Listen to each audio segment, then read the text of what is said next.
අයිබෝන් සුබ දවසක්. අද මම ඔයාලට කියලා දෙන්න යන්නේ ඔයාලගේ කෝස් එකේ 3 වෙනි සෙෂන් එක use of IT. සිංහලෙන් කිව්වොත් එහෙම තොරතුරු තාක්ෂණයේ භාවිත. එතකොට මේකෙදී අපි කතා කරනවා මොන වගේ ශ්‍රේෂ්ඨයන් වලද තොරතුරු තාක්ෂණය භාවිතා කරන්නේ වාසි සහ අවාසි ඒ ශ්‍රේෂ්ඨයන් තුළදී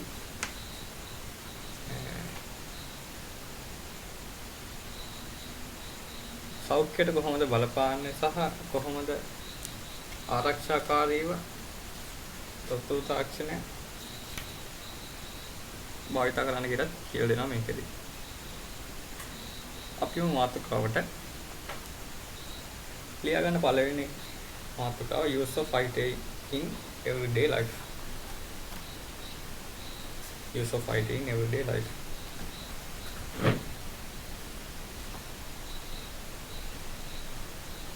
මේකදී ඔයාලා මෙතන කොටස් 4යි දෙවෙනි එකේ කොටස් 8කුයි තියෙනවා. ඉස්සෙල්ලා මේ කොටස් ටික ලියා ගන්න. මම ඊට පස්සේ විස්තර කරන්නම්.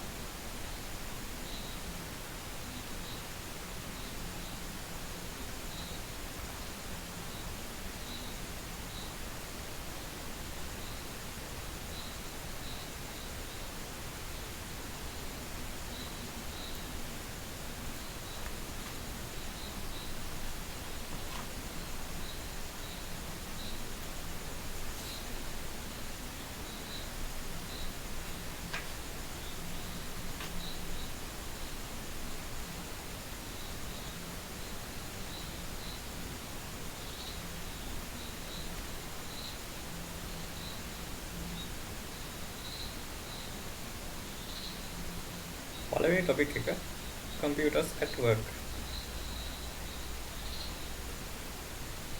අපි මේකෙදි කතා කරන්නේ එදිනෙදා ඕනෑම අවස්ථාවකදී තොරතුරු තාක්ෂණය භාවිතය ගැන තමයි කතා කරන්නේ. දැන් ඉස්සර කාලේ අපි පරිගණක නැත්නම් ස්මාර්ට් ඩිවයිසස් භාවිත කරන්නේ නැති කාලේ අපේ සාර්ථකත්වය සමහර විට 100% නොවෙන්න පුළුවන්. දැන් හරි ගණිත ගැටලුවක් විසඳද්දී data process කරද්දී හිතන්නකො දත්ත 1000ක් විතර තියෙනවා. ඔය සංඛ්‍යා ටික එකතු කරද්දී නැත්නම් ওই ටිකේ සාමාන්‍යගේ වගේ හොයද්දී සමහර විට වැරදෙන්න පුළුවන්. නේද? හැබැයි තොරතුරු තාක්ෂණය භාවිත කරලා මේකට විසඳුම් හොයද්දී නිර්වද්‍යතාවය අපිට 100% ආසන්න කරගන්න පුළුවන්. එතකොට මේකේ පළවෙනි කරුණේ ආකාරයට data processing දත්ත සම්බන්ධව කටයුතු කරද්දී අතන including functions කියලා තියෙන එකතු කිරීම, අඩු කිරීම, බෙදීම මේ වගේ දේවල් වලදී අපිට ඒ දත්ත ලේසියෙන් හසුරව ගන්න පුළුවන් මේ තොරතුරු තාක්ෂණය නිසා. Analysis of sensors සංගණනය වගේ කටයුතු වලදී and demographic data ජන සහ සංඛ්‍යාලේඛන තොරතුරු වලදී අපිට දැන් ලංකාවේ ජනගහන වගේ හොයන්න ඕනේ නම් අපි කරන්නේ දැන් එක දවසින් ලංකාවේ ජනගහනය හොයන්න බැහැනේ. ඒ නිසා අපි කරන්නේ දීර්ඝ කාලයක් තිස්සේ සංගණනයේ යෙදෙනවා දත්ත සටහන් කරගෙන. දැන් අපි ඔක මැනුවලි කරන්න ගියා නම් අපිට ෆයිල් පෙරලන්න වෙනවා. ලිපි ලේඛන එහා මෙහා කරන්න වෙනවා. ඒක ටිකක් අමාරුයි. සහ ගොඩක් වෙලා යනවා. සාර්ථකත්වයේ 100% නොවෙන්න පුළුවන්. හැබැයි තොරතුරු තාක්ෂණ භාවිත කරලා මේකට විසඳුම් හොයද්දී ඒක ගොඩක් සාර්ථකව අපිට කරගන්න පුළුවන්. දැන් ගිය අවුරුද්දේ සංඛ්‍යා ලේඛන උනත් අපිට ඉන්ටර්නෙට් එකෙන් උනත් ගන්න පුළුවන්. මේ ඔක්කොම තොරතුරු තාක්ෂණයේ භාවිත. statistical analysis ඒකත් දත්ත සම්බන්ධම දෙයක් තමයි.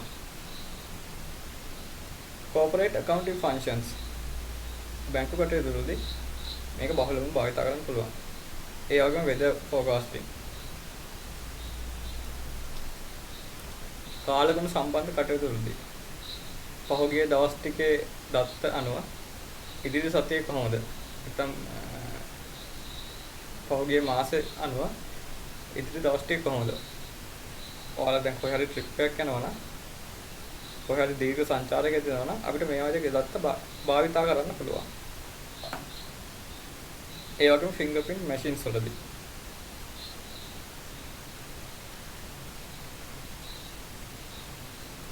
දැන් කාර්යාලවල අපිට මෙහෙම කරන්න පුළුවන්. 8ට එන්න ඕනේ තියෙන එක 8:00ට වගේ ඇවිල්ලා ෆින්ගර්ප්‍රින්ට් මැෂින්ස් නැත්නම් 8යි කියලා දාන්න පුළුවන්. 4:00ට යන්න ඕනේ තියෙන එක 4ට වගේදී වගේ යන්න ලෑස්ති වෙලා 4:00කට දාලා යන්න පුළුවන්. එතකොට මොකද වෙන්නේ? එතන අපි අපරාධයෙන් කරන්නේ. හැබැයි මේ තොරතුරු තාක්ෂණය නිසා අපිට පිටාවල් කළමනාකරණය කරගන්න පුළුවන්. ඒ වගේම අපි අතින් වැරදි සිදු වෙන අඩුයි. ඔය වගේ දේවල් තමයි මම මේ පොයින්ට් එකට දාලා තියෙනවා. ඔයාලගේ ටෙක්ස්ට් බුක් එකේ තියෙනවා කලන ගොඩක් තියෙනවා. මේ ඔක්කොම දැම්මේ නැහැ. සාරාංශ කරලා තමයි තියෙන්නේ. ඔයාලා මේක ලියා ගන්න.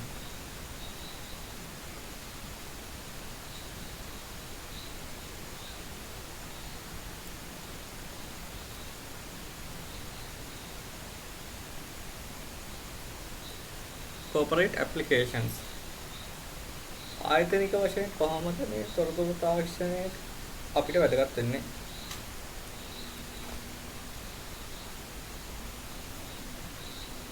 large businesses විශාල ව්‍යාපාර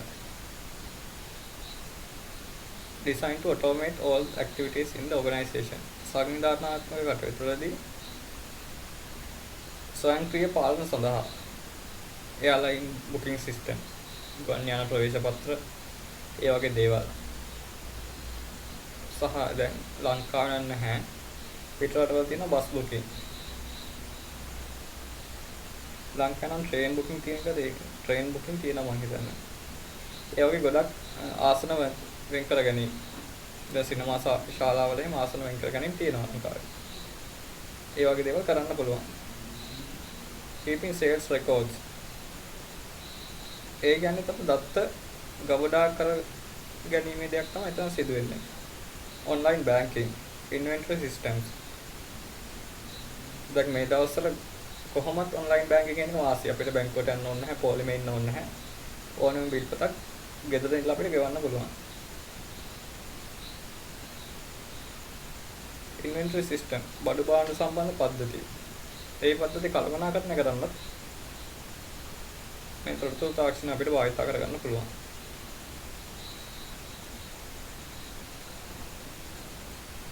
මේකේ ගොඩාක් දේවල් අපිට කියන්න බලන ගොඩාක් ප්‍රායෝගික උදාහරණ තියෙන නිසා ගන්න පුළුවන්. දැන් ඔන්ලයින් ටීචින්. දැන් ඔයාලට මම මේක වීඩියෝ එක රෙකෝඩ් කරලා මට ඔයාලට දෙන්න පුළුවන්. ඒකත් තොරතුරු තාක්ෂණයේ වාසියක්.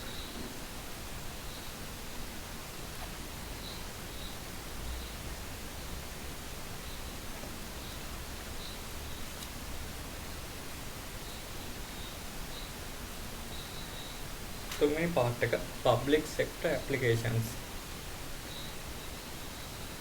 රාජ්‍ය අංශයේ යෙදුම්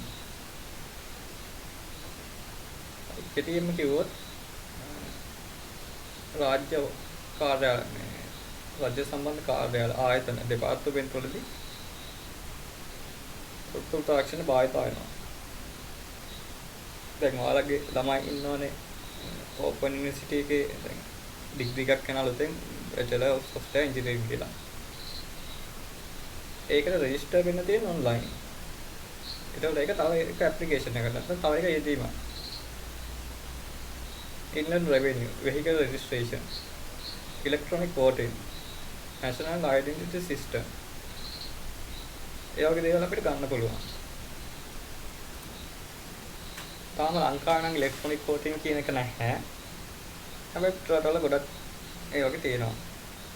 ඒකට අපිට ඡන්ද මධ්‍යස්ථාන කියලා පොලි වෙන්න ඕනේ නැහැ. ආරක්ෂාව දාන්න ඕනේ නැහැ. මොකද ප්‍රශ්නයක් ඇති වෙන්නේ නැහැ. ගෙදර ඉඳලම මනාපය ප්‍රකාශ කරන්න පුළුවන්. වාහන ලියාපදිංචි කිරීම. මේ නම්බර් එක ලියාපදිංචි කරලා තියෙන්නේ මොන වාහනයක්ද? ඉන්ලන්ඩ් රෙවෙනියු, දේශීය ආදායම්, ඒ වගේ දේවල්. අනන්‍යතාවය සම්බන්ධ දේවල්.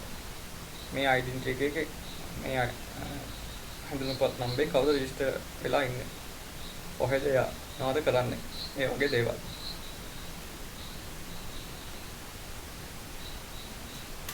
තව මොනවද ගන්න පුළුවන් උදාහරණ? ඔයාලගේ ටෙක්ස්ට් බුක් එකේ තියෙනවා ගොඩක් ලොකු ඡේද එහෙම. ඒ ඡේද ටික මම දැම්මේ නැහැ. මම පුළුවන් තරම් මේ ස්ලයිඩ් එකට දාලා තියෙන්නේ සාරාංශ කරලා. එතකොට ඔයාලට මතක තියාගන්න ලේසියි. දැන් ඔය ඉලෙක්ට්‍රොනික වෝටින් ගැන එහෙම කතා කරොත් අපිට ඒක ලොකු වාසියක්. මොකද ඡන්ද පත්‍රිකා මුද්‍රණය කරන්න ඕනේ නැහැ. ප්‍රවාහනය කරන්න ඕනේ නැහැ. රැණි දිමලාගෙන ඒවා ආරක්ෂා කරන්න ඕනෙත් නැහැ. වාසි මෙන්ම අවාසිත් තියෙනවා. වාසි ගැන අපි පස්සේ කතා කරමු. මුලින්ම අපි වාසි ගැන කතා කරමු මේක.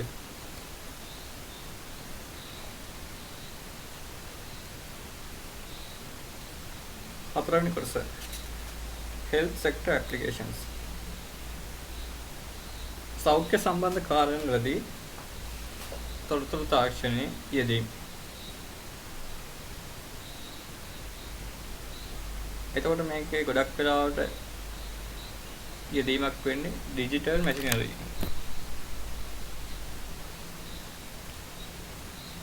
දැන් ඔයාලා අහලා ඇති සමහරව දැකලත් ඇති ඔය ඔපරේෂන්ස් එහෙම කරද්දී සමහර අවස්ථාවලදී කැමරාවක් යවන ඇඟ ඇතුළට.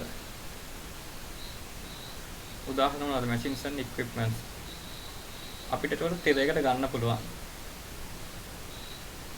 සමහර විට නහරයක් දිගේ යවන්න පුළුවන්. එතකොට එතන කැපුමක් ඕනේ නැහැ. ඒ වගේ දේවල්. CT scan, PET scan සහ ambulance tracking. දැන් සුවසරිය වගේ ගත්තොත් එහෙම යාළුට කියන්න පුළුවන් මේ ambulance එක දැන් කොහෙද තියෙන්නේ. මේක තව කොච්චර වෙලාවකින් ගමනාන්තය කරා ළඟා වෙන්න පුළුවන්ද? online GPS කියන්නේ ඔය GPS කියන එකේ තේරුම තමයි global positioning system කියන එක. එතකොට අපිට ඒක මැප් එකක් මාර්ගයෙන් කොහෙද තියෙන්නේ කියලා බලා ගන්න පුළුවන්.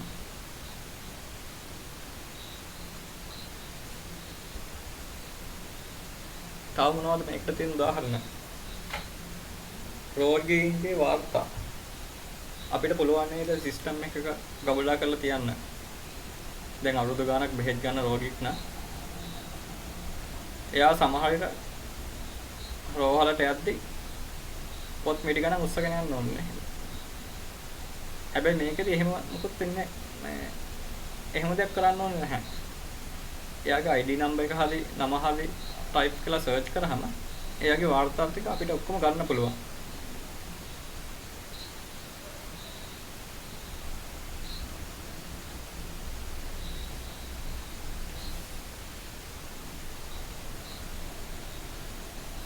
මේක ඔය ඇම්බියුලන්ස් ගැන කතා කරද්දී ඒකේ තව ගොඩක් වැදගත් දෙයක් කරන්න පුළුවන්. දැන් හිතන්නකෝ මුළු ලංකාවටම තියෙන ඇම්බියුලන්ස් 20යි කියලා.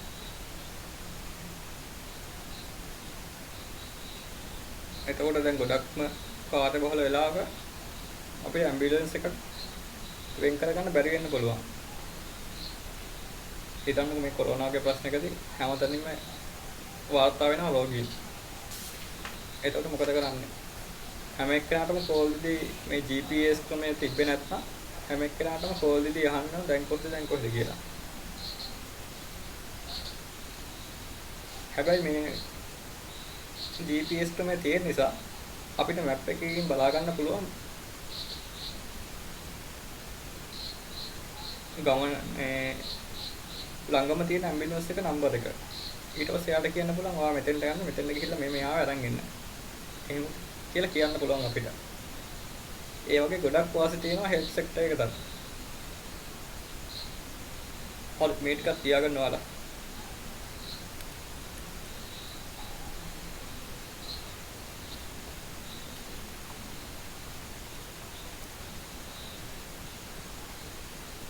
පස්වෙනි කොටස education sector applications.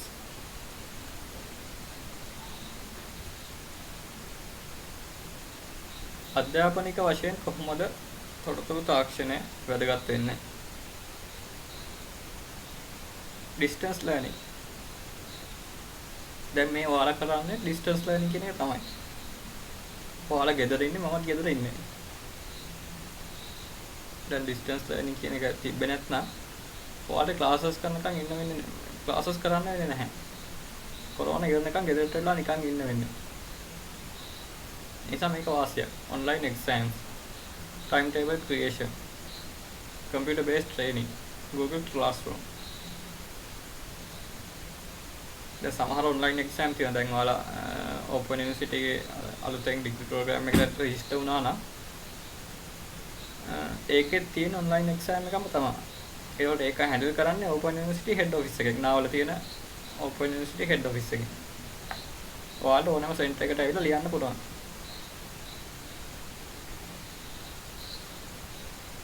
timetable creation. ඒ වගේ දේවල් කරන්න පුළුවන්. computer based training. ඔයාලට තව වැදගත් දෙයක් කියන්න තියෙනවා Google Classroom ගැන.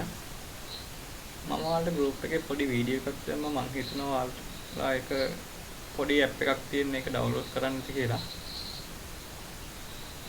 ඒක ගොඩක් වැදගත් facility එකක්. ඔයාලට Gmail එකක් තියෙනවා.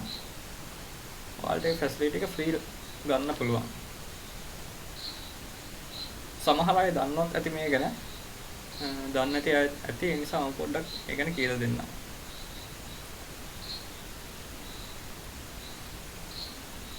හරි. ඔයාලා මොබයිල් app එක download කරගත්තේ නැත්නම් මේ වීඩියෝ එක බලන ගමන් හරි ඔයාලා ඒක download කරගන්න. හරි. මම ඒක ඔයාලට හදා ගන්න විදිය කියලා දෙන්නම්.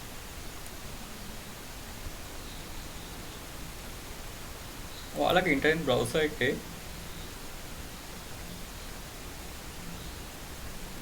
එකට ගියහම මෙතන තියෙනවා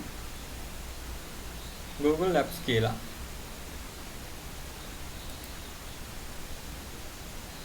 ඒකට ගියහම තියෙනවා මෙතන Google Classroom කියලා.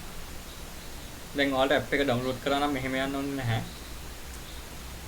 මම මේ facility එක ගැන ටිකක් කියන්න ඕන නිසා මම කියන්නේ. හරි. මම ක්ලික් කරනවා Classroom එක.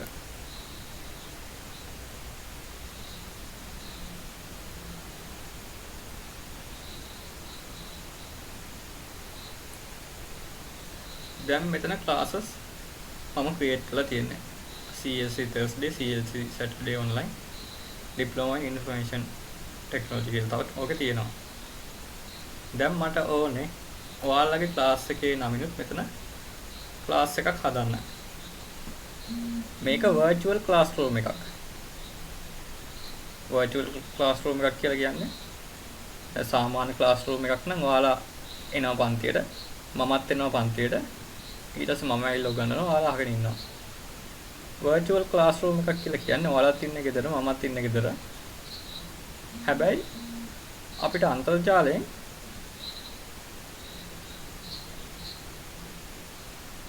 අපි ඉන්නේ classroom එකක වගේ ඉන්නවා කියලා අපිට කියන්න පුළුවන්. මම හදනවා ඔයාලගේ නමින් class එකක්. මෙතනින් මම create class තෝරනවා.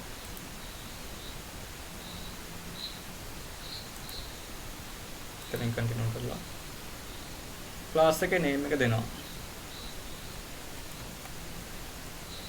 CLC අපි සාමාන්‍යයෙන් Tuesday නේ කරන්නේ.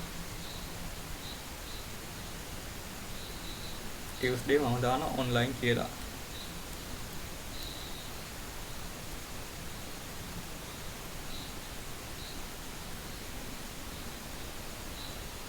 section subject room මම මොකවත් දාන්නේ නැහැ. මම මේක create කරනවා.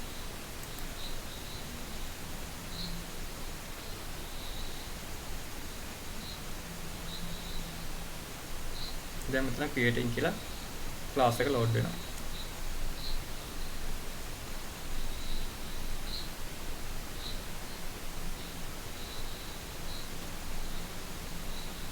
අන්න හරි. ක්ලාස් එක දැන් හැදිලා ඉවරයි. මම මෙතෙන්ට ගිහිල්ලා ක්ලාසස් ටික බැලුවොත් මෙතනින් CLC Tuesday online කියන ක්ලාස් එක හැදිලා තියෙනවා. මම මේක ක්ලික් කරනවා. මේක තියෙනවා මෙහෙම. stream classwork people grades කියලා. මම යනවා මේකේ people. හරි. ඔයාලගේ email දන්නවනම් මට පුළුවන් ඔයාලට මෙහෙම invite කරන්න. ඔයාලගේ mail එක හරි නම හරි. අපි දාමු abc.gmail.com කියලා. abc@gmail.com. එහෙම දාලා invite කරන්න පුළුවන්. හැබැයි ඔයාලගේ හැමෝටම email address නැහැ. මම ඔයාලගේ mail දන්නෙත් නැහැ. මම ඒ නිසා මෙහෙම දෙයක් කරන්නේ. මේක අපිට class code එකක් ගන්න පුළුවන්. මේ තියෙන. ඔයාලා ඉස්සෙල්ලාම මේකේ ෆොටෝ එකක් හරි ඔයාලගේ පොතේ කොහේ හරි මේ කෝඩ් එක ලියා ගන්න. 472යි AD F3 472යි AD F3 ඉංග්‍රීසි අකුරු ටික සිම්පල්.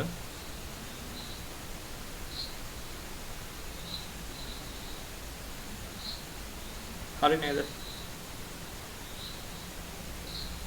හරි. දැන් මම මේකෙන් අයින් වෙනවා.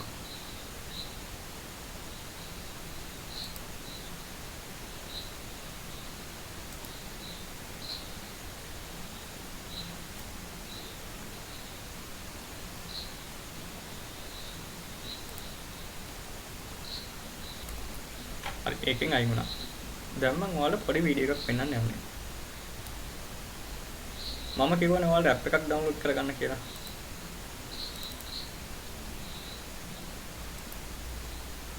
දැන් ඔයාලා ඒ ඇප් එක සිලෙක්ට් කරගන්න ඕනේ.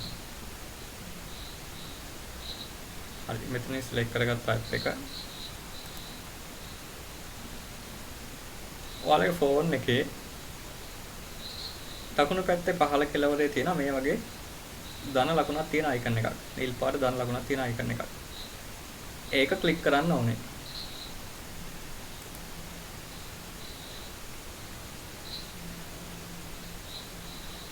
හරි. ක්ලික් කරාට පස්සේ එනවා join class create class කියලා. දැන් මම වෙබ්සයිට් එකට ගිහිල්ලා ගත්තේ මෙතන create class. මට වෙබ්සයිට් එකට යන්න නැතුව ෆෝන් එකෙන් උනත් ක්ලාස් එකක් ක්‍රියේට් කරගන්න පුළුවන්. දැන් මම ක්ලාස් එකක් හදලා තියෙන්නේ. ඒ නිසා ඔයාලා ක්ලික් කරන්න ඕනේ join class කියන එක.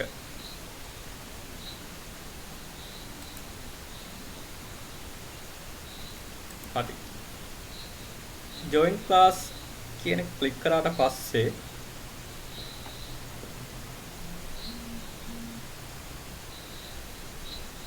ඔයාලට නෝ class code කියලා එකක්. අන්න ඒ කෝඩ් එක තියෙන තැන ඔයාලා මම අර ලියා ගන්න කිව්වේ කෝඩ් එක ටයිප් කරන්න ඕනේ. මම නිකන් උදාහරණයක් විදිහට ටෙස්ට් කෝඩ් කියලා ටයිප් කරනවා.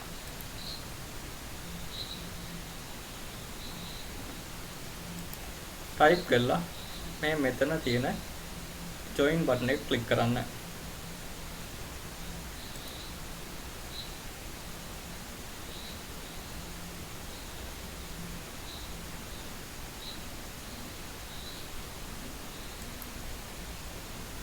හරි. එතකොට ඔයාලා පුළුවන් අර ක්ලාස් එකට ජොයින් වෙන්න. හරි. ඔයාලා ෆෝන් එකේ ඇප් එකෙන් මේ විදිහට කරලා බලන්න අර කෝඩ් එක ටයිප් කරලා මෙතන ජොයින් දෙන්න.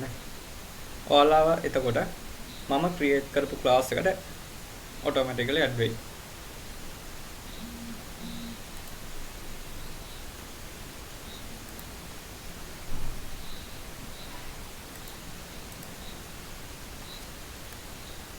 ඒක තවත් එක් වැදගත් ෆැසිලිටි එකක් Google මගෙන් දෙන.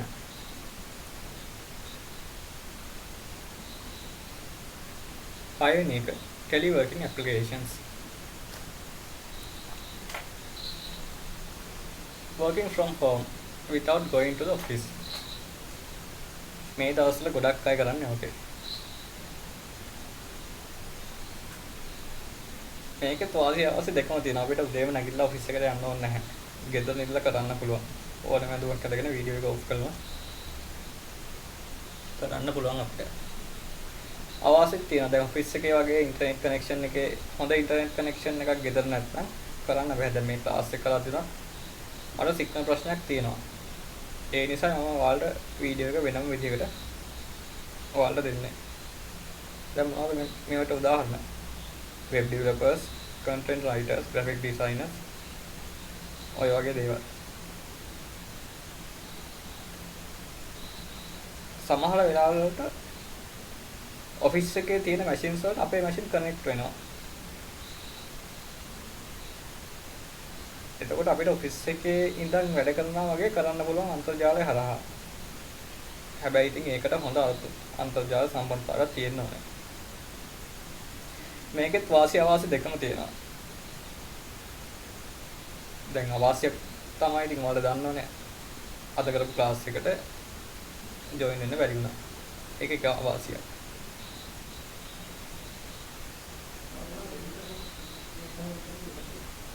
හැම එකකම තියෙනවා ඉතින් වාසිය අවාසිය දෙකම.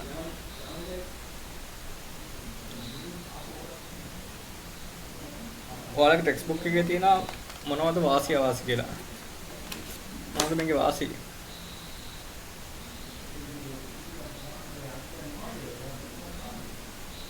කාලේ අපත යන්නේ නැහැ. Do not waste time on commuting between home and work.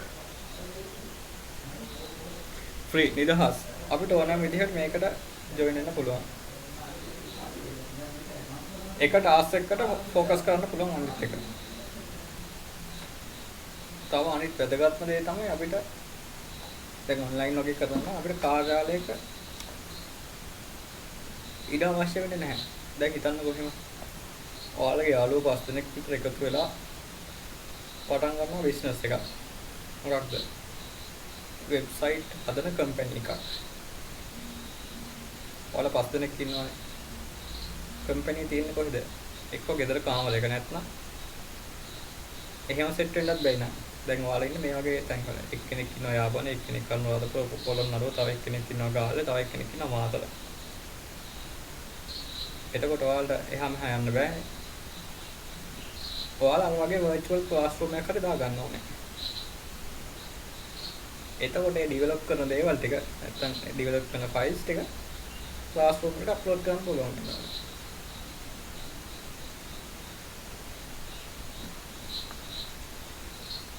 ඒක ලොකු වාසියක්. දැන් හිතන්න ඔයාලා අද කම්පැනි එක පටන් ගත්ත කියලා. හරිද? ඕකේ බිල්ඩින් එකක් එහෙම හදලා කාර්යාලයක් හදලා පටන් ගත්තාම ගොඩක් ලොකු වියදමක් යනවා.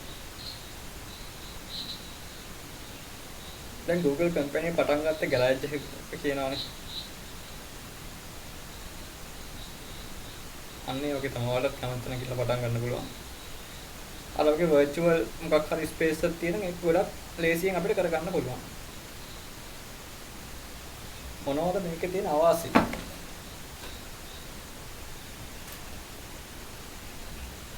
human resource. මිනිසුන් සමග සම්බන්ධතාවය අඩු වෙනවා. එහා පැත්තේ ඉන්නේ කවුද කියලා අපි දන්නේ නැහැ. එයාව දැකලවත් නැහැ. සමහර විට බිස්නස් කරන දෙන එහෙමත් කරනවා, සල්ලිත් එහෙම කරනවා. හැබැයි කවදාවත් දැකලා නැහැ. ඒ වගේ දේවල් තියෙන්න පුළුවන්. ටීම් වර්ක් එක අඩුයි. මිනිසුන් කොහොමද කියලා අඳුර ගන්න බැහැ. ඒ වගේ දේවල් තියෙන්න පුළුවන් මේකේ අවාසි. හරි, තව හිතලා බලන්න අවාසි අවශ්‍ය මොනවද කියලා. මම යනවා ඊළඟට. electronic world. electronic world ගැන කතා කරොත් මේකදී ඔයාලගේ සිලබස් එකේ තියෙන ඊමේල්ස් ගැන.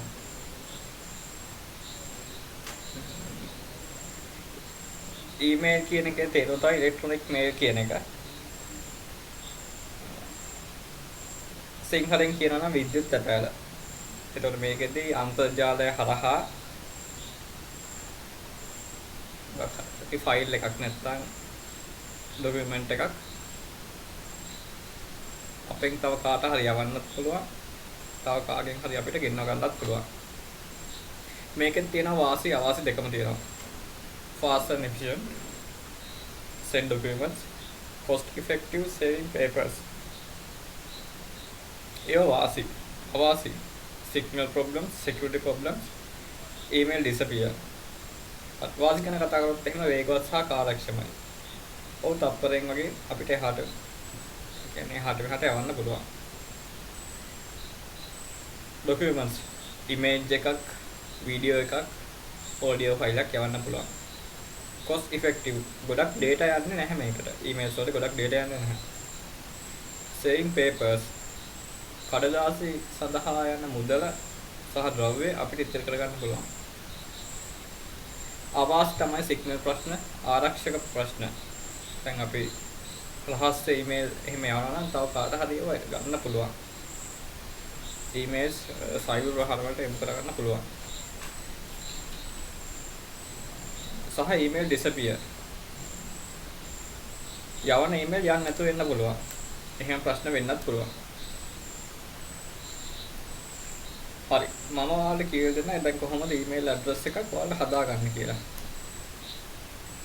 මොකද ඊමේල් ඇඩ්‍රස් එකක් ඔයාලට අනිවාර්යෙන් තියෙන්න ඕනේ ඉස්සරහට. දැන් ඔයාලා IT ඉගෙන ගන්නවා කියන්නේ අනිවාර්යෙන් ඊමේල් ඇඩ්‍රස් එකක් තියෙන්න ඕනේ. මොකද ඔයාලා ඊමේල් ඇඩ්‍රස් එකෙන් තමයි ඉස්සරහට ගනුදෙනු කරන්නේ. සමහර අය දන්නවත් ඇති, දන්නේ නැති අයත් ඇති. කොහොමත් මම ඔයාලට ඒක කියලා දෙන්නම් කොහොමද ඊමේල් ඇඩ්‍රස් එකක් හදාගන්න කියලා. අපිට මේ ෆැසිලිටි එක ෆ්‍රී ගන්න පුළුවන්. ගොඩක් සර්ච් එන්ජින්ස් තියෙනවා Google, Yahoo වගේ දේවල්. මම Google එකේ හදන්නම් ඊමේල් එකක්. ඒවට අපි කියනවා සාමාන්‍ය Gmail කියලා.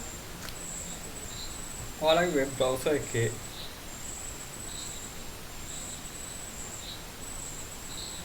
මෙහෙම ටයිප් කරනවා URL එක mail.google.com.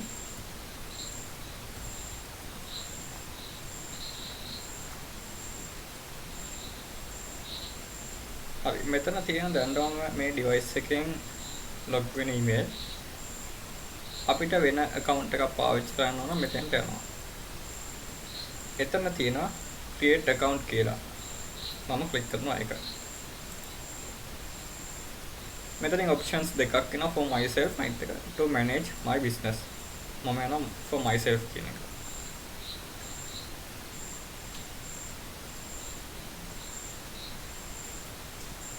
හරි. මම මෙතෙන්ට නමක් දානවා. හිතන්න ඔයාලගේ නම දාන්න මෙතන. මම මගේ නම දාන්නම්.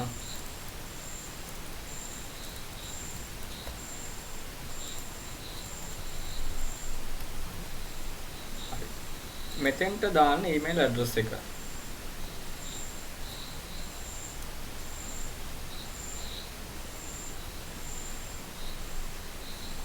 අපිට කැමති මේල් ඇඩ්‍රස් එකක් දාන්න පුළුවන්. දැන් මම මේ මේල් ඇඩ්‍රස් එක යූස් කරලා තියෙන්නේ @gmail.com. ඒ නිසා මට මේක දාන්න බෑ. මට ඕන මෙහෙම එකක් දාන්න පුළුවන්. ඔය වගේ. අසේ පාස්වර්ඩ් අන්න මේ නමත් අරන් තියෙන්නේ. ජනිත් 2021 කෙනෙක් අරන් තියෙන්නේ. මට මෙන්න මේ නම ගන්න පුළුවන්. එයාලා කියන මෙන්න මේ නම් ටික available කියලා. මේ මට ගන්න පුළුවන්. මේක ගත්තොත් එහෙනම් ප්‍රශ්නයක් නැහැ. ඒකෙන් ඉස්සරහට යන්න පුළුවන්.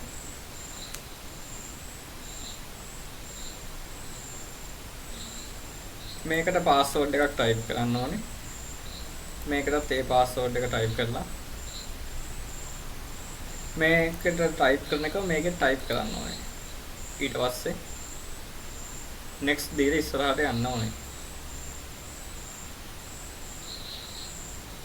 ඔයාලා දැන් ඊමේල් ඇඩ්‍රස් එක හදලා නැත්නම් ඔයාලා මේ විදිහට හදන්න. මම දැන් මෙතනින් එහාට යන්නේ නැහැ. මොකද එතකොට මගේ මෙන්න මේ නමට ඊමේල් ඇඩ්‍රස් එකක් හැදෙන නිසා. ඔයාලා try කරලා බලන්න මේක.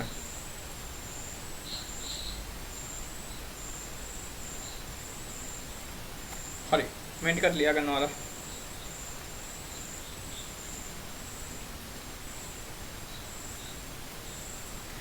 අටවෙනි topic එක e-commerce.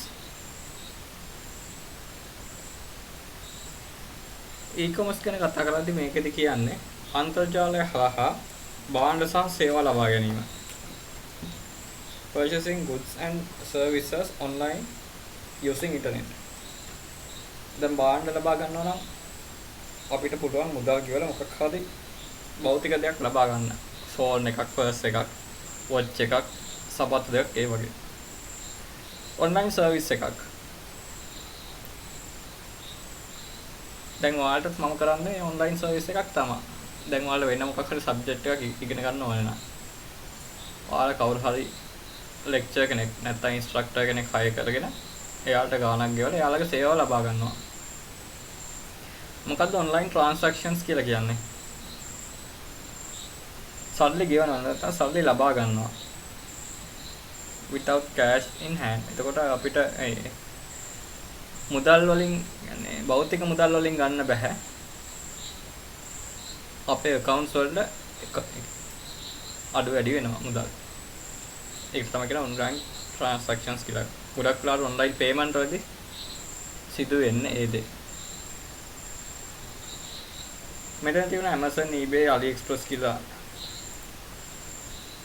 AliExpress ඩලස් මේවා තියෙන්නේ මේවෙන් කරන්න අපිට බඩු ගන්න පුළුවන්. මේවා online services. Fiverr, Upwork. ඔයාලට graphic design පුළුවන් නම් ඔයාලා මොකද කරන්නේ? මේ වගේ Fiverr site එකේ ගිහලා register වෙලා ඒකේ තියෙනවා වැඩ. ඔයාලට වැඩ ගන්න පුළුවන්. ඔයාලා හරියට කරොත් නැත්නම් ඔයාලට වැඩක් කවුරු හරි බාර දුන්නොත් ඔයාලා පුළුවන් ඒක කරන්න. ටිකක් දීර්ඝ කතාවක් Fiverr සහ Upwork වල තියෙන නිසා ඔක විනාඩි 5කින් වගේ විස්තර කරන්න බෑ. ඔයාලට නම් බලන්න YouTube එකේ Fiverr වලින් වැඩ කරන්නේ කොහොමද, Upwork වලින් වැඩ කරන්නේ කොහොමද කියලා ගොඩාක් සිංහල වීඩියෝස් තියෙනවා. ඔයාලට ඒකට හම්බ වෙන්නේ ඩොලර්ස් වලින්. ඒක තවත් ලොකු වාසියක්.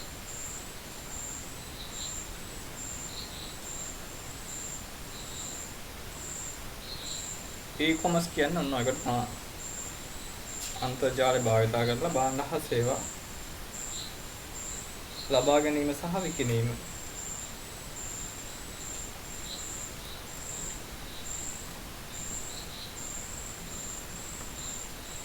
health, safety and environment. මම කිව්වේ කලින් අපි කතා කරේ ගොඩක් වාසි ගැන. දැන් තොරතුරු තාක්ෂණයේ වාසි විතරක් නෙවෙයි අවාසි ගොඩක් තියෙනවා. බලන්න මේකේ පළවෙනි රූපේ.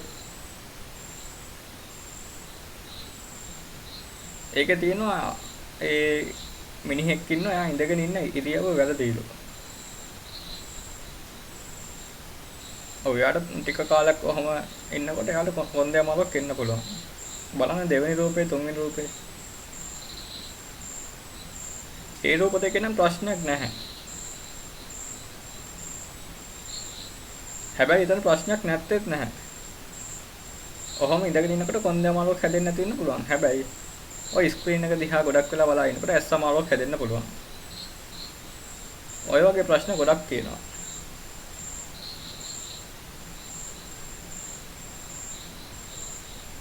මේ ස්ලයිඩ් එක නම් ලියා ගන්න මොකුත් නැහැ. මම ඊළඟ ස්ලයිඩ් එකට මම හිතන්නේ දාලා ඇත්තේ.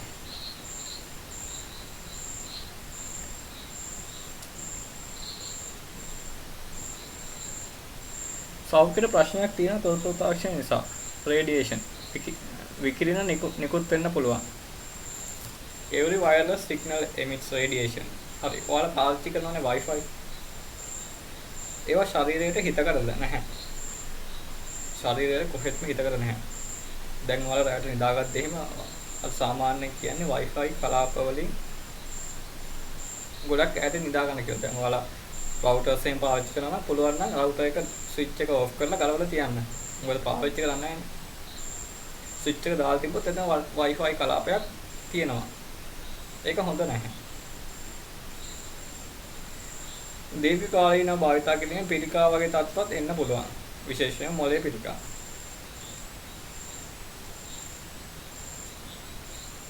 ඊළඟට මොකද්ද මේ e-waste කියලා කියන්නේ? ඔය e-අකුරු සම්බන්ධ ගොඩක් ඒවා ඉලෙක්ට්‍රොනික නැත්තම් තොරතුරු තාක්ෂණ සම්බන්ධ දේවල්. e-government, e-commerce, e-business. ඒ වගේම e-waste කියන්නේ ඒ වගේ තමයි. electronic waste. මේ ඉලෙක්ට්‍රොනික දේවල් ලේසියෙන් දි รา පත් වෙන්නේ නැහැ. දැන් බැටරිස් වගේ තියෙනම් ඒවා බැරලෝහ පසට නිකුත් වෙන්න පුළුවන්. ඒවා ලේසියෙන් දි รา පත් වෙන්නේ නැහැ. එතකොට ඒ පාංශු ආහාර, පාංශු ජීවි, ජල මූලාශ්‍ර වලට ඒවා එකතු වෙලා ස්වභාවික සම්පත් විනාශ වෙන්න පුළුවන්. ඕක තව ප්‍රශ්නයක්.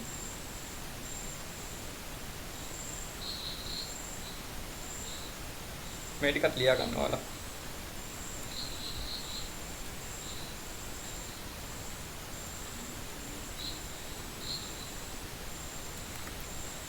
අපි කතා කරමු සිකියුරිටි ගැන, ආරක්ෂාව සම්බන්ධයෙන්.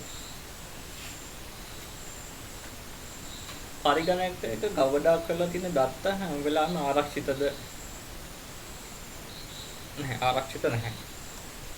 මේවා හොරකම් කරන්න පුළුවන්. Information stored on computers can be stolen. හොරකම් කළ හැකියි. ඒවට මොනවද විසඳුම්?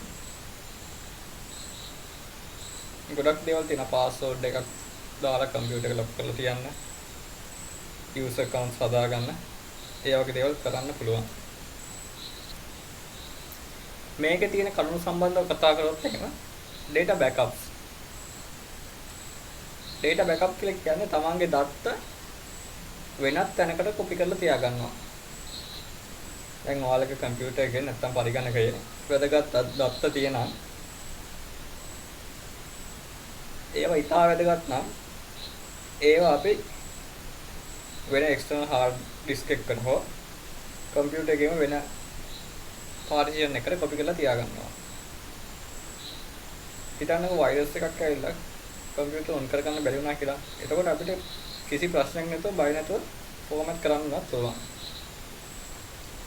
ඒ නිසා data backups තියාගන්න එක ඉතා වැදගත්.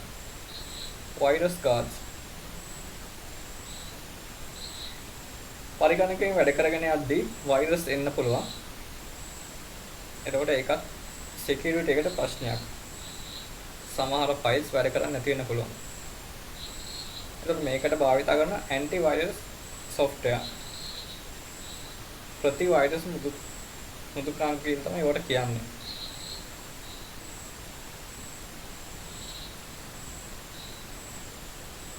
firewalls.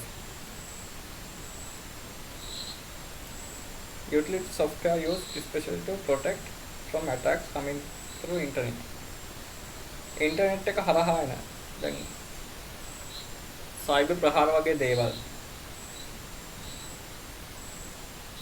එහෙම නැත්නම් සමහර විට දැන් හිතන්න ඔයාලා ලැබ් එකක වගේ වැඩ කරනවා, කම්පියුටර් ලැබ් එකක වගේ වැඩ කරනවා නම් machines 10ක් විතර එකට connect කරලා තියෙනවා.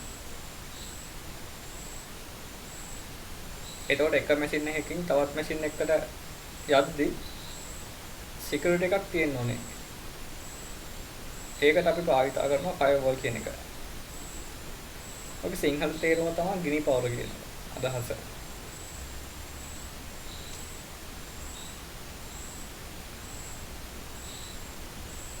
firewalls කියන්නේ මෙතන මේ පොඩි වට කතා කරාට ඒක ටිකක් ලොකු මාතෘකාවක්. ඔයාලට ඒක ගැන ටිකක් බලනවා නම් ඔයාලා Google එකේ හරි YouTube එකේ හරි type කරලා search කරලා බලන්න ඕනේ තරම් කරුණු තියෙනවා ඔයාලට ගන්න පුළුවන්.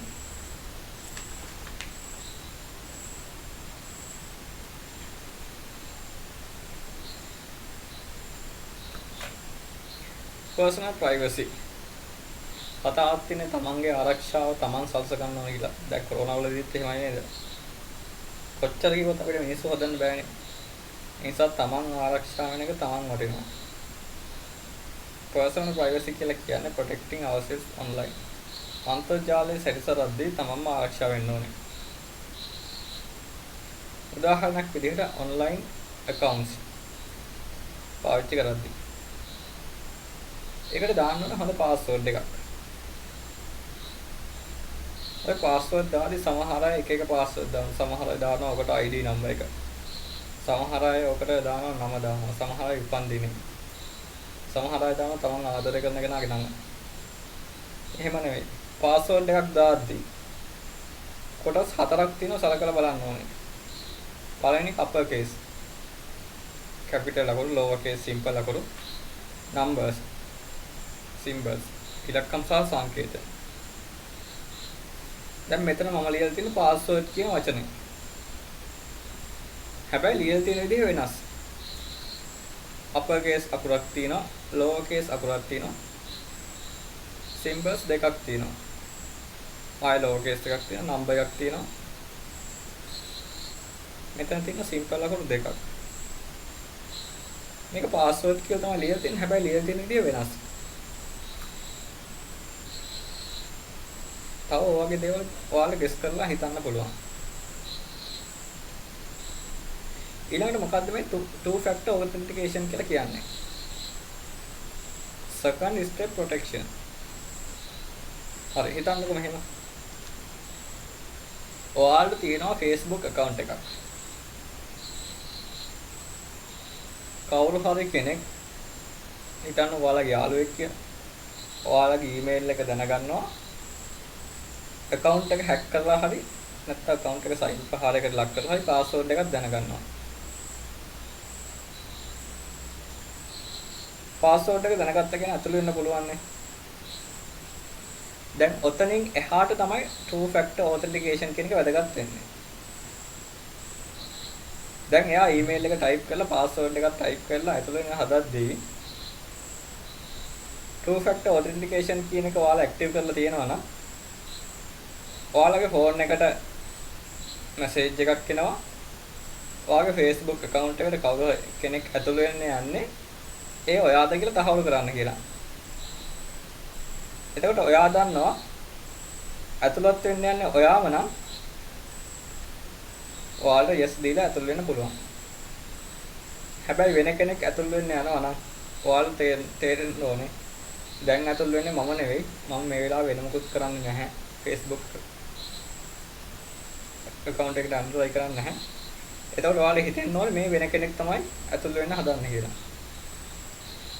එතකොට ඔයාලා two factor authentication එකෙන් නොදුන්නාම no කියන option එක select කරාම එතනින් එහාට ඔයාලගේ account එකේ password එක දැනගත්තත් ඇතුළු වෙන්න බෑ.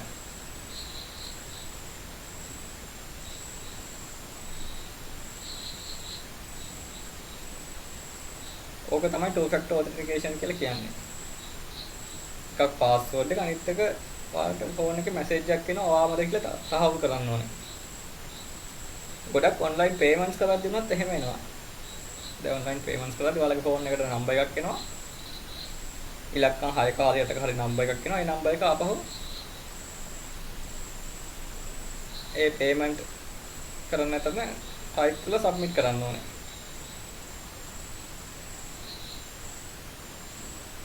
වැරදි number එකක් type කරොත් එහෙම එයාලා හිතන්නේ මේ කවුරු හරි හොරකම් කරපු කාඩ් එකක් නැත්නම් හරිම කෙනා නෙවෙයි මේ payment එක කරන්නේ.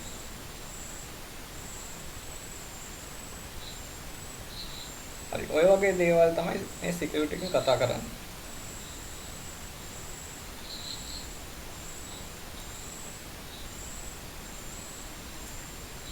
computer viruses පරිගණක virus.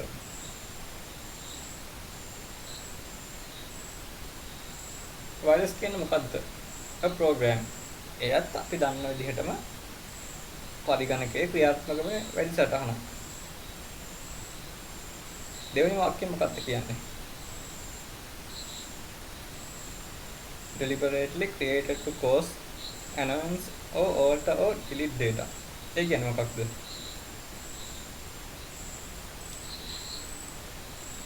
සාමාන්‍යයෙන් softwares ගැන කතා කරද්දී නැත්තම් programs ගැන කතා කරද්දී මම ඔයාලත් එක්ක කලින් කතා කරලා තියෙනවා. අපේ තියෙන මොකක් හරි ප්‍රශ්නයක් විසඳ ගන්න තමයි කම්පියුටර් ප්‍රෝග්‍රෑම් එකක් හදන්නේ. නැත්තම් අපේ තියෙන දෙයක් මොකක් හරි ලේසියෙන් කරගන්න. හැබැයි මේ වෛරස් කියන ප්‍රෝග්‍රෑම්ස් හදලා තියෙන්නේ හිතාමතාම අපිට හානි කරන්න තමයි මේව හදලා තියෙන්නේ. සමහර වෛරස් වලින් පුළුවන් වෛරස් ප්‍රෝග්‍රෑම්ස් වලින් පුළුවන් දැන් හිතන්නකෝ ඔයා වෛරස් එක හැදුවා කියලා. ඔය වෛරස් එක හදලා වෙන කෙනෙකුට දෙනවා. නැත්තම් වෙන නෙට්වර්ක් එක හරහා වෙන කම්පියුටර් එකට යවනවා. එතකොට එයාගේ තියෙන රහස්‍ය දත්ත අපිට ගන්න පුළුවන්. ඒ වගේ දේවල් තමයි මේ වෛරස් වලින් කරන්නේ.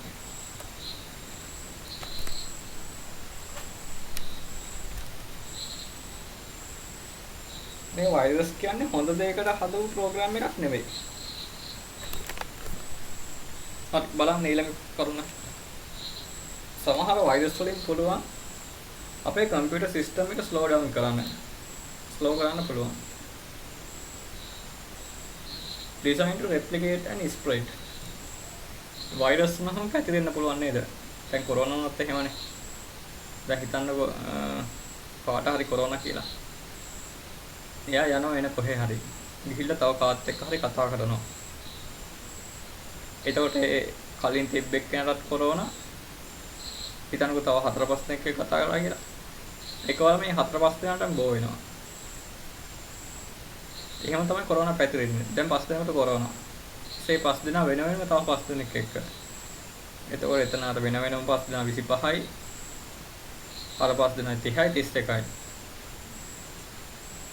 දැන් 31කට පැතිරිලා. ඒ වගේ තමයි මේ වෛරස් ප්‍රෝග්‍රෑම්ස් එකෙන් පරිකරණයකට ඇතුල් වුණාට පස්සේ පැතිරෙන්න පුළුවන්. කම්පියුටර් සිස්ටම් එක ස්ලෝ ඩවුන් කරන්න පුළුවන් වෛරස් ප්‍රෝග්‍රෑම්ස් වලින්.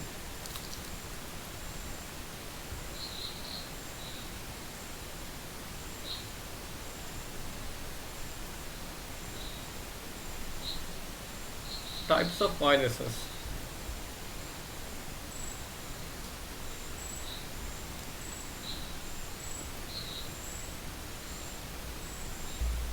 මොනවාද වෛරස් වර්ග? Trojan කියලා තියෙන worm, time bomb, logic bombs, macro viruses. Trojan කියලා කියන්නේ මේ වගේ දෙයක්. Hide itself inside another legitimate program. මේකෙදි වෙන්නේ මෙහෙම දෙයක්. legitimate කියන්නේ නීත්‍යානුකූල. හිතන්නකෝ මෙහෙම. මම උදාහරණයක් කියන්නම්. යාළුවෙක් කාලේ වෙනවා. ඒ කියන්නේ ඔයාලගේ හොඳම යාළුවෙක් ඔයාලගේ ගෙදරට එනවා තෑගි පාර්සලයක්. මොකක්ද කියලා ගහලා නැහැ. හැබැයි ඒක ඇතුලේ දාලා යවන්නේ බෝම්බයක්. ඔයාලා හිතනවා යාළුවෙක් තමයි ඒ වෙලාව තියෙන්නේ මේක ඇතුලේ ඇත්තේ ටැග්ගක් කියලා ඔයාලා ඒක දිගහැරලා බලනවා. ඊට ඒක බෝම්බෙ පිපිරෙනවා. ඒ වගේ දෙයක් තමයි මේක. ඔයාලට හිතා ගන්න බෑ මේක වෛරස් එකක්ද කියලා. සමහර විට software එකක් විදිහට එන්න පුළුවන්. ඔයාලා ඒක install කරනවා. හැබැයි ඇත්තටම බලද්දී ඒක වෛරස් එකක්. ඒ වගේ ඒවට කියනවා Trojan කියලා. worm කියලා කියන්නේ සාමාන්‍ය වෛරස් එකක්. එතකොට ඒක ආවත් ඔයාලට දැනගන්න පුළුවන් වෙන්න ඕනේ. කම්පියුටර් එක ටිකක් ස්ලෝ වෙනවා නම්. ඒ වගේම අපි කරන දේවල් අපිට හරියට කරගන්න බැයි නම් එතකොට අපිට හිතන්න පුළුවන් වෙනවා වෛරස් එකක් ඇවිල්ලා තියෙන්නේ කියලා. සහ මේක ආවත් මේක පැතිරෙනවා. සමහර ෆන්ක්ෂන්ස් වැඩ කරන්නේ නැති වෙනවා.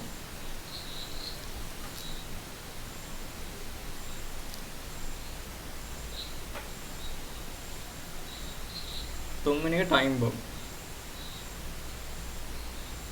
time bomb කියන්නේ මෙහෙම දෙයක්. ඔය time කියලා කියන්නේ වෙලාව සම්බන්ධ වෙන එකක් නේ. ඒකට කවුරු හරි කෙනෙක් නැත්තම් වෛරස් එකක් එනවා කම්පියුටර් එකට. ඒකට ඒ වෛරස් ප්‍රෝග්‍රෑම් එකේ ලියලා තියෙනවා මෙන්න මේ වෙලාවට තමයි ඔයා ඇක්ටිව් වෙන්න ඕනේ කියලා. මේ වෙලාවට තමයි ඔයා ඇක්ටිව් වෙන්න ඕනේ. එතකොට ඒ වෙලාවට ඊට කලින් වෛරස් එක ඇක්ටිව් වෙන්නේ නැහැ. මොකොත් ඇටැක් එකක් වෙන්නේ නැහැ කම්පියුටර් එකේ තියෙනවා. අර වෙලාව පහු වෙච්ච ගමන් එයා ක්‍රියා කරන්න පටන් ගන්නවා. ඒකට තමයි කියන්නේ ටයිම් බෝම්බ් කියලා.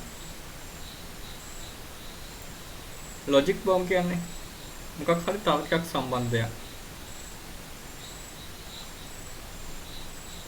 හිතන්නකො මෙහෙම. වෛරස් ප්‍රෝග්‍රෑම් එකක් තියෙනවා.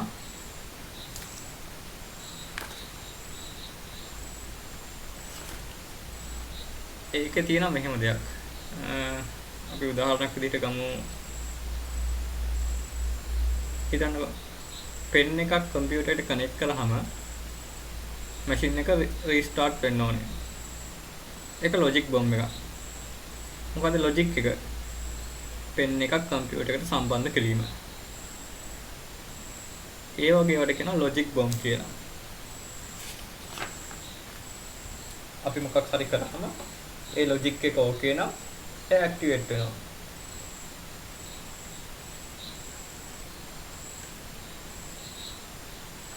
මොකද්ද මැක්‍රෝ වෛරසස් කියලා කියන්නේ?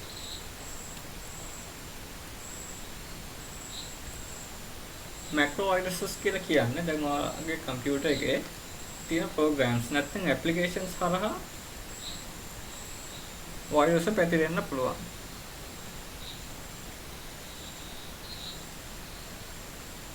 ඊළඟ ඔයාලා මොකක් හරි ෆයිල් එකක් ක්‍රියේට් කරලා ඒක සේව් කරනවා.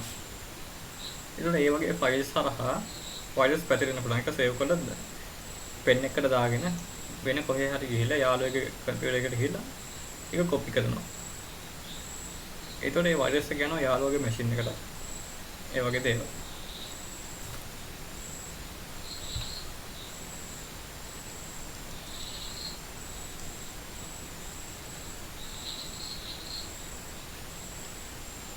Copyright issues.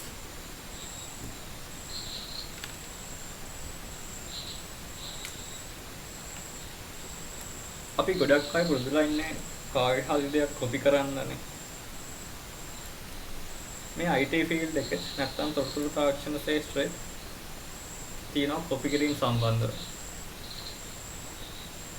කොපිරයිට් එකක් කියලා කියන්නේ කාගේ හරි ෆොටෝ එකක්, වීඩියෝ එකක්, ඔඩියෝ එකක් සහ මොකක් හරි දෙයක් ඕනෑම දෙයක් තමන්ගේ කියලා වා භාවිතා කරනවා. ඒ වගේ දෙයක් තමයි කොපි කරනවා කියලා කියන්නේ. කොපිරයිට් එකක් කියලා කියන්නේ. සමහර ඉමේජස් තියෙනවා. දැන් හිතන්න කවුරු හරි කෙනෙක් කොරෝනායකල මොකක් හරි තැනක් ෆොටෝ එකක් දාලා ෆොටෝ එකක් කැප්චර් කරලා හිතන්නකෝ ඇතුකලේ ෆොටෝ එකක් කැප්චර් කරලා ඉන්ටර්නෙට් එකට දානවා. ඔයාලා ඉමේජ් එක ඉන්ටර්නෙට් එකෙන් අරගෙන එයාගේ අවසරයකින් ගන්න නැතුව ඔයාලා ඒ ඉමේජ් එක අරගෙන ඒකෙන් හදනවා මොකක් හරි නිර්මාණයක්. ඒතකොට ඒක කොපිරයිට් එකක්. මොකද එයාගේ අවසරයක් නැහැ. මෙතන මේ පොඩි වචනේ වැරද්දක් තියෙනවා. මම ඒක හදන්නම්. මෙතන කමා එකක් එන්න ඕනේ.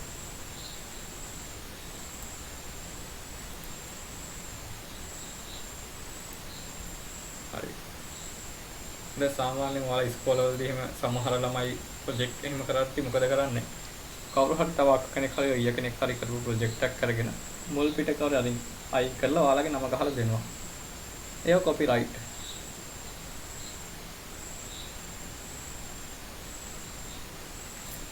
සමහර ඒවා තියෙනවා ෆ්‍රී දෙන ඒවා. ෆ්‍රී දෙන ඒවා නම් ප්‍රශ්නයක් නැහැ. සමහර ඒවා තියෙනවා අපි සල්ලි දීලා ගන්න ඕනේ. සමහර ඉමේජස් ඒවා තියෙනවා අපි සල්ලි දීලා ගන්න ඕනේ.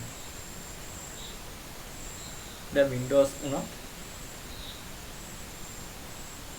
අපි ගොඩක් වෙලාවට භාවිත කරන්නේ සල්ලි දීලා නෙමෙයි. හරි ඒ වගේ දේවල් වලට කියන copyright issues. මේ කොපිරයිට් ගැන කතා කරොත් මේක සුළුවට හිතන්න ඕන දෙයක් නෙවෙයි. දැන් හිතන්නකෝ මෙහෙම. ඔයාලා මොකක් හරි පොතක් ලියලා ඔයාලා අන්තර්ජාලයේ පළ කරනවා.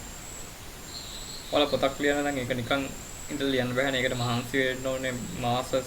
සති මාස ගණන් මහන්සි වෙන්න ඕනේ. ඊපස්සේ ඔයාලගේ පොත එක්කෙනෙක් කොපි කරගෙන එයාගේ වෙබ්සයිට් එකේ දානවා. ඊට පස්සේ ඒ වෙබ්සයිට් එක බලන තව මිනිස්සු එයාලත් කොපි කරනවා. සමහර විට පොත ලියලා දාන්න පුළුවන්. හැබැයි අන්තිමට ඒක අන්තර්ජාලය නිසා ඒකට අයිතිකාරයෝ ඉන්නවා 100ක් විතර. ඒකට ඒක ඔයාට අසාධාරණයි. ඒ නිසා කොපිරයිට් කියන ටික ලොකු ප්‍රශ්නයක්.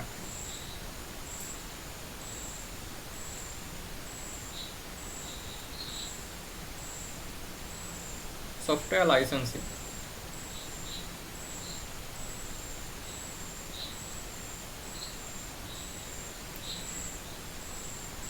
මේක කතා කරන්නේ softwares වර්ග ගැන. shareware කියලා කියන්නේ අපි මේ software එක සල්ලි දීලා ගන්න ඕනේ. හැබැයි trial period එකක් එනවා. trial period එක කියන්නේ මෙහෙමයි. software එක download කරන්න දෙනවා free. ඔයාලට මේ software එක free පාවිච්චි කරන්න පුළුවන් දවස් 30ක්. හැබැයි දවස් 30න් පස්සේ මේ software එක ඔයාගේ computer එකේ වැඩ කරන්නේ නැහැ. වැඩ කරන්න ඕන නම් ඔයා සල්ලි දීලා version එක මිලදී ගන්න ඕනේ. ඒ වගේ වට කියන shareware කියලා. freeware කියලා කියන්නේ අපිට භාවිතය සඳහා සම්පූර්ණ අයිතිය දෙනවා. ඒවට කියනවා freeware software කියලා. ඔයාලගේ ටෙක්ස්ට් බුක් එකේ ටිකක් ලොකු ඡේදයක් තියෙනවා. ඒක කියව ගන්න. මම ගොඩාක් කෙටියෙන් තමයි මේ ස්ලයිඩ් එකට දාලා තියෙන්නේ.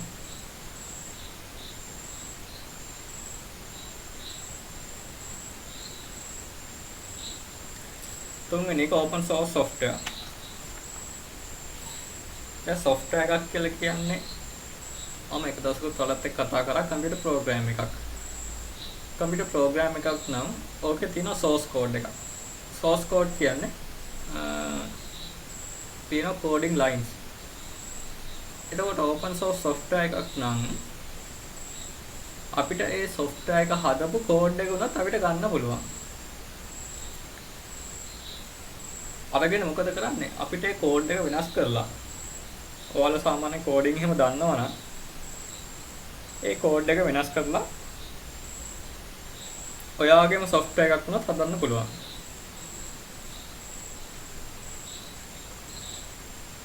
ඒ වගේ දේවල් කරන්න පුළුවන්.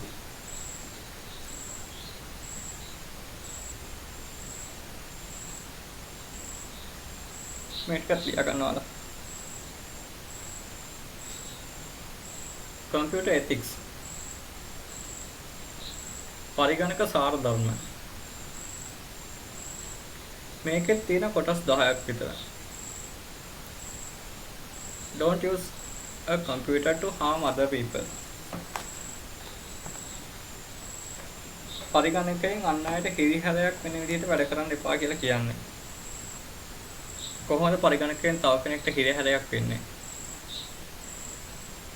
දැන් ඔයාලට පුළුවන් තව කාගේ හරි ෆොටෝ එකක් අරගෙන ඒක පරිගණකයෙන් විකෘති කරලා දාන්න. ඒක හිරිහැරයක්. නැත්නම් තව කාගේ හරි පරිගණකයකට හොරෙන් ඇතුල් වෙන්න පුළුවන්. ඒ වගේ දේවල් කරන්න එපා කියලා කියන්නේ. Don't interfere with other people's computer work. දැන් ඔයාලට තව කෙනෙක් පරිගණක භාවිතා කරන දුන්නාම ඔයාලගේ වැඩේ කරගෙන ඒක එතනින් අයින් වෙන්න ඕනේ. යාගේ ෆයිල්ස් වලට ඇඟිලි ගහන්න එපා කියලා කියන්නේ.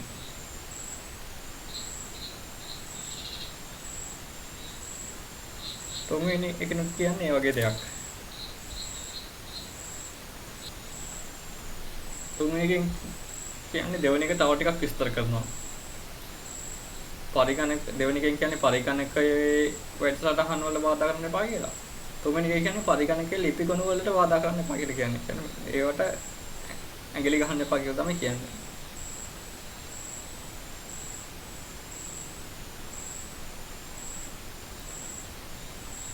හතරවෙනි එක. හොර වැඩ වලට භාවිතා කරන්න එපා කියලා කියන්නේ. දැන් මොනවද හොර වැඩ?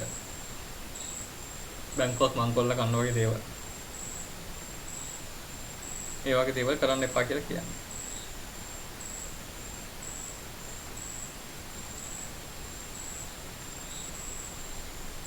නැත්තම් තව කාගේ හරි කාඩ් එකක් හොරෙන් අරගෙන එයාගේ තියෙන සල්ලි ටික තමන්ගේ account එකට දාගන්න. ඒ වගේ දේවල් කරන්න පුළුවන්. ලෝකේ ඒ වගේ දේවල් කරන අය ඉන්නවා. ඒ වගේ දේවල් කරන්න එපා කියලායි කියන්නේ. පස්වෙනි එක. Don't use a computer to bear false witness. අපිට බොරු ලියකියවිලි හදන්න පුළුවන් බොරු සාක්ෂි. හිතන්නකෝ ඔයාලට මොකක් හරි කෝස් එකක් කරාගෙන සර්ටිෆිකට් එකක් ගන්න ඕනේ. ඔයාලා ඒක කෝස් එක කරන්නේ නැහැ. ඔයාලා දන්නවා Photoshop software එක. ඔයාලා කරන්නේ images ටිකක් download කරගෙන ඒ Photoshop software එකෙන් සර්ටිෆිකට් එකක් ඩිසයින් කරනවා. සර්ටිෆිකට් එක ඩිසයින් කරන නැත්නම් බොරු ලියුමක් නම් සීල් එකක් ඕනේ. ඒ සීල් එක සදා ගන්න Photoshop වලින්ම. ඊට පස්සේ ඔයාලම සයින් කරනවා. ඒ වගේ දේවල් කරන්න පුළුවන්. එහෙම දේවල් කරන්න එපා කියලා තමයි කියන්නේ.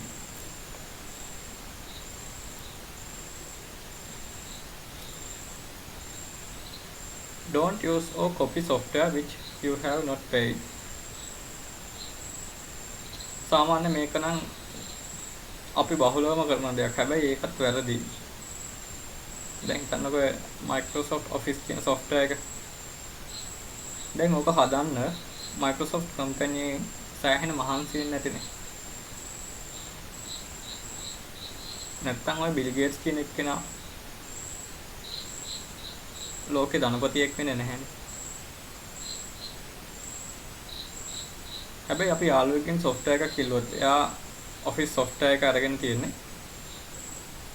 මේ ඔය යාළුවෙක්ගෙන් software එකක් කිල්ලුවොත් මේ මට Office දාලා දෙන්න කියලා කිව්වොත් එයා වගේ සල්ලි ගන්නවද නැහැ. එයා නිකන් දාලා දෙන්නේ. හැබැයි ඒ දෙත් වැරදි කියලා තමයි කියන්නේ.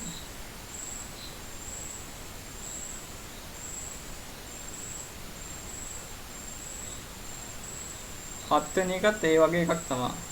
අනිත් අයගේ කම්පියුටර් පරිගණක සම්පත් අනවසරයෙන් භාවිත කරන්න එපා කියලා කියන්නේ.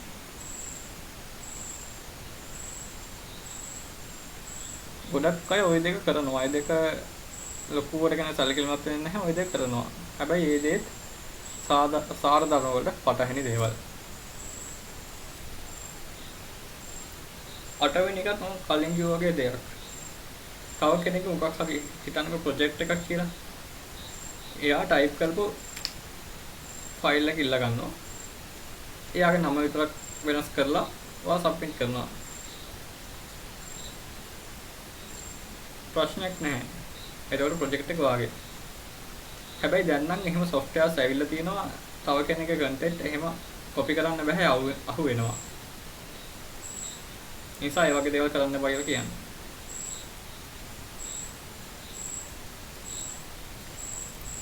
නවවෙනි එකෙන් කියන්නේ ඔයා නිර්මාණය කරන දේවල් වලින් පරිගණකය සම්බන්ධ කරගෙන ඔයා නිර්මාණය කරගන්න දේවල් වලින්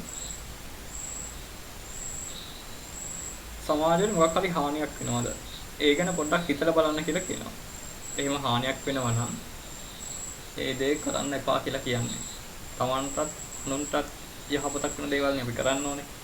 එහෙම හානියක් වෙනවා නම් ඒක කරන්න එපා කියලා කියන්නේ.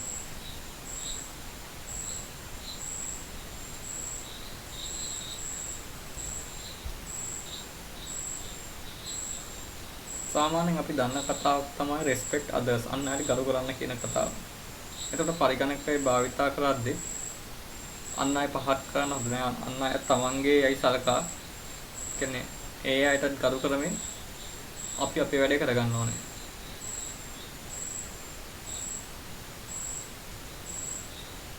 ඒ වගේ දෙයක් තමයි මේ 10 වෙනි එකෙන් කියන්නේ.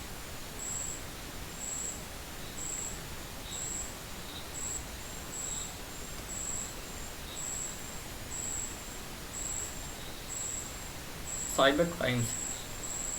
මේකේ මාතෘකාව තමයි laws and protection. Cyber crimes කියලා කියන්නේ සයිබර් අපරාධ නැත්නම් අන්තර්ජාලය සම්බන්ධ කරගෙන සිදු කරන අපරාධ. ඕනෑම නරක දෙයක් අන්තර්ජාලය මගින් වෙන්න පුළුවන් තමන්ගේ කම්පියුටර් එකට.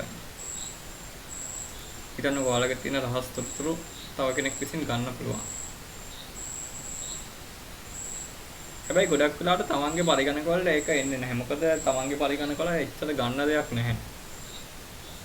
දැන් සාමාන්‍යයෙන් මහ බැංකුව වගේ නම් ඔය අපරාධකාරයින්ට ගන්න දේවල් තියෙනවා. කොහොමද අපේ කම්පියුටර්ස් වලට මෙයාලා ලොග් වෙන්නේ නැහැ. මොකද ඊට වඩා එයාලට ගොඩක් ලොකු වැඩ තියෙනවා. ඒ නිසා බහින දෙයක් නැහැ අපේ කම්පියුටර්ස් වලට නම් මෙයාලා ඉන්නේ නැහැ. මොකද්ද CERT කියලා කියන්නේ? Computer Emergency Response Team. ලංකාවේ තමයි යුනිට් එකක් තියෙනවා. දැන් ඔයාලගේ Facebook account එකක් එහෙම කවුරු හරි hack කරොත් කවුරු හරි අනවශ්‍ය විදිහට තමන්ගේ images යොදාගෙන වෙන accounts හදනවා නම් මේ CERT එකට දැනුම් දෙන්න පුළුවන්.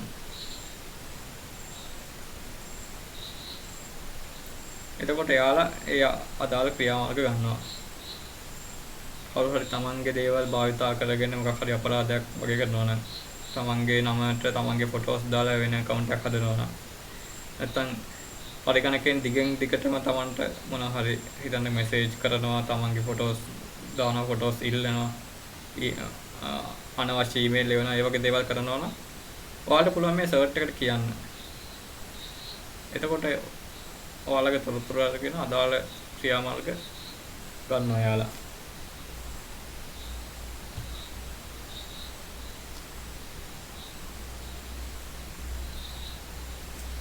හරි මේ ටිකත් ඔයාලා හොඳට බලන්න මේ ස්ලයිඩ් එක හදලා තියෙන පුළුවන් තරම් සාරාංශ කරලා ඔයාලට බලන්න සහ මතක තියාගන්න පුළුවන් වෙන්න.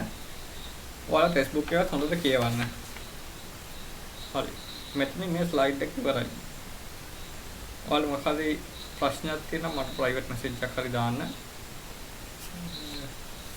ස්ලයිඩ් එක හොඳට තේරුම් අරගෙන බලන්න.